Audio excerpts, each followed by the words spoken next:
2 Kings chapter 19. When King Hezekiah heard this, he tore his clothes and put on sackcloth and went into the temple of the Lord. He sent Eliakim, the palace administrator, Shebna the secretary, and the leading priests, all wearing sackcloth, to the prophet Isaiah, son of Amoz. They told him, "This is what Hezekiah says. This day is a day of distress and rebuke and disgrace, as when children come to the moment of birth, and there is no strength to deliver them. It may be that the Lord your God will hear all the words of the field commander, whom his master, the king of Assyria, has sent to ridicule the living God, and that he will rebuke him for the words the Lord your God has heard. Therefore pray for the remnant that still survives." When King Hezekiah's officials came to Isaiah, Isaiah said to them, "Tell your master, this is what the Lord says. Do not be afraid of what you have heard, those words with which the underlings of the king of Assyria have blasphemed me. Listen, when he hears a certain report, I will make him want to return to his own country, and there I will have him cut down with the sword." When the field commander heard that the king of Assyria had left Lachish, he withdrew and found the king fighting against Libnah. Now Sennacherib received a report that Tirhakah, the king of Cush, was marching out to fight against him. So he again sent messengers to Hezekiah with this word, "Say to Hezekiah, king of Judah, do not let the God you depend on deceive you when he says, 'Jerusalem will not be given into the hands of the king of Assyria.' Surely you have heard what the kings of Assyria have done to all the countries, destroying them completely. And will you be delivered? Did the gods of the nations that were destroyed by my predecessors deliver them? The gods of Gozan, Haran, Rezeph, and the people of Eden, who were in Telassar? Where is the king of Hamath, or the king of Arpad? Where are the kings of Lair, Sepharvaim, Hena, and Eva?" Hezekiah received the letter from the messenger and read it. Then he went up to the temple of the Lord and spread it out before the Lord.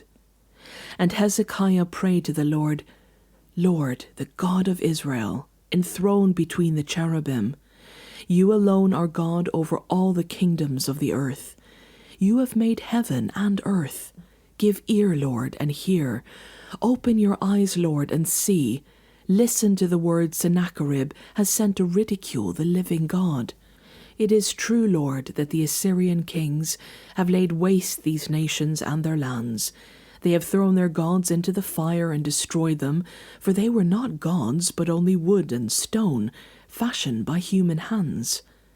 Now, Lord, our God, deliver us from his hand, so that all the kingdoms of the earth may know that you alone, Lord, are God." Then Isaiah, son of Amoz, sent a message to Hezekiah. "This is what the Lord, the God of Israel, says. I have heard your prayer concerning Sennacherib, king of Assyria. This is the word that the Lord has spoken against him. Virgin daughter Zion despises you and mocks you. Daughter Jerusalem tosses her head as you flee. Who is it you have ridiculed and blasphemed? Against whom have you raised your voice and lifted your eyes in pride? Against the Holy One of Israel.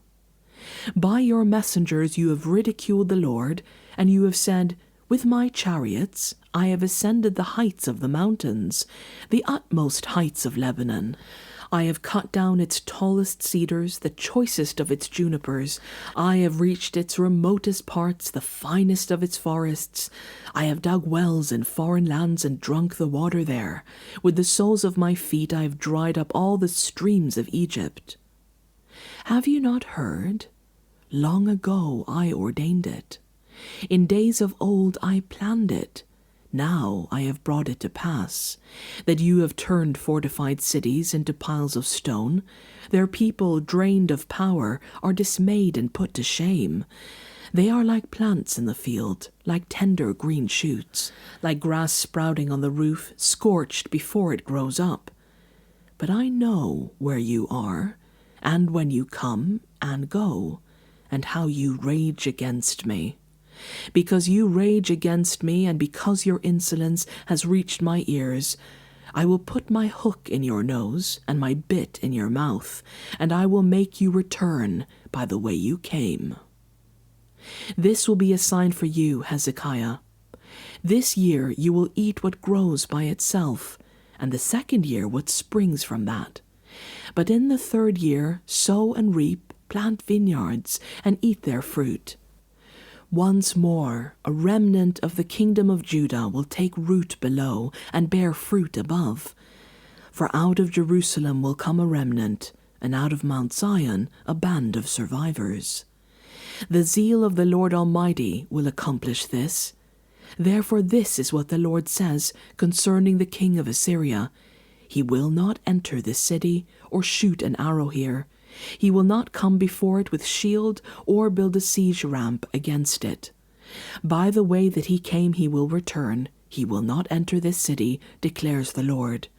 I will defend this city and save it, for my sake and for the sake of David my servant.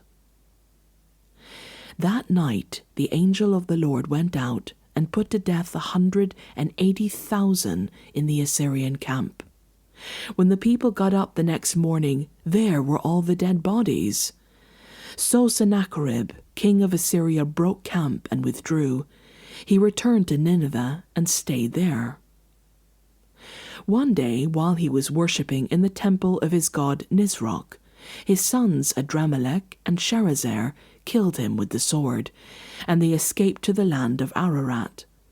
And Esarhaddon, his son, succeeded him as king.